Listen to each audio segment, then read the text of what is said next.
আসসালামু আলাইকুম।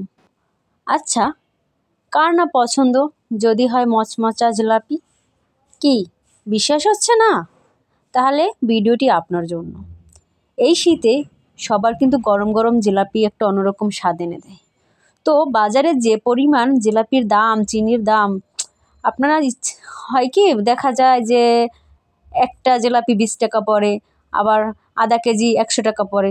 তো এভাবে কি আর মন ভরে বলেন? তাই আমি আপনাদের জন্য নিয়ে আসছি বাসায় কিভাবে চালের গুঁড়া দিয়ে খুব সহজেই অল্প তেল দিয়ে কিভাবে আপনারা জিলাপি তৈরি করবেন। প্রথমে আমি এখানে 3 কাপ চালের গুঁড়োর সাথে কিছু লবণ, তারপরে 1 টেবিল চামচ খাবার সোডা মিশিয়ে নিয়েছি। এগুলো মিশানোর পর আপনারা কি করবেন, ভালো করে এগুলো একটু মিশিয়ে নেবেন, কারণ এটা দরকার, নয়তো মিশাটা হচ্ছে না তো হবেই তো না, একবারই হবে না। তো এর জন্য আপনারা কি করবেন, এগুলো ভালো করে সুন্দর করে নাড়াচাড়া করতে থাকবেন সুন্দর করে। তো এরকম আমার ভিডিও প্রসেস অনুযায়ী আপনারা করতে থাকবেন। তো আপনারা তো দেখতেই পাচ্ছেন আমি কীভাবে এগুলো করতেছি। হয়তো আমার কথায় ভুল হতে পারে, আমি নিউ, তাই আপনারা কিছু মনে করবেন না প্লিজ। তো এগুলো আমি যখন করছি আমার এগুলো করা শেষ হয়ে গেল। তো আমি এখানে কিছু নর্মাল পানি অ্যাড করব। তো আপনারা প্রথমে 1 কাপ পরিমাণ পানি নেবেন, তো অল্প করে করবেন, কারণ এটা নয়তো দলা বেঁধে যেতে পারে। তো আমি এখানে অল্প পরিমাণ কিছু পানি মিক্স করে নিয়েছিলাম।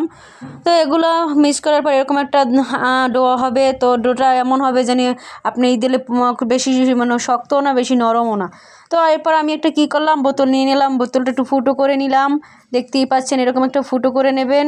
তারপর আমি এগুলো চলে গেলাম শিরা তৈরি করার জন্য। তো 3 টেবিল চামচ পরিমাণ একটা বড় কাপে আমি চিনিগুলোর শিরা করার জন্য পানি দিয়ে দিছি সাথে চিনির সাথে। তো এরকম একটা যখন ফুটন্ত ভাব আসবে তখন একটি আপনি নিভিয়ে দিবেন। নিবানোর পর কী করবেন, এখানে কিছু পরিমাণ একটু লেবুর রস অ্যাড করবেন, নয়তো এটা শক্ত হয়ে যেতে পারে। তো আমি এখানে কিছু লেবুর রস অ্যাড করে দিয়েছিলাম। তো তারপর আমি চলে যাব সেই সারপ্রাইজ সময়টাতে। এই দেখেন আমি দিয়ে দিয়েছি অবশেষে, যেহেতু আমরা নতুন তাই হয়তো আমার হচ্ছে না দোকানের মতো। তো অবশেষে কি হলো, হয়ে যাবে আমার জিলাপি ভাজা। আপনারা কি দেখতে পাচ্ছেন, কি অনেক মজা হয়েছে না দেখতে, খুব ইয়ামি না? যদি আমার এই ভিডিওটি আপনাদের ভালো লেগে থাকে, আমার জিলাপির কালার সত্যি পারফেক্ট হয়ে থাকে, তো অবশ্যই কমেন্ট করে জানাবেন।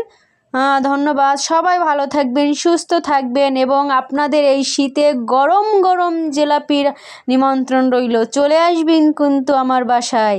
কি দেখে লোভ হয়ে যাচ্ছে, জিভে জল আসছে? না, আপনাদের জন্যই আমার এই আয়োজন। ভিডিওটি ভালো লাগলে অবশ্যই লাইক, কমেন্ট, শেয়ার করে পাশে থাকবেন। ধন্যবাদ।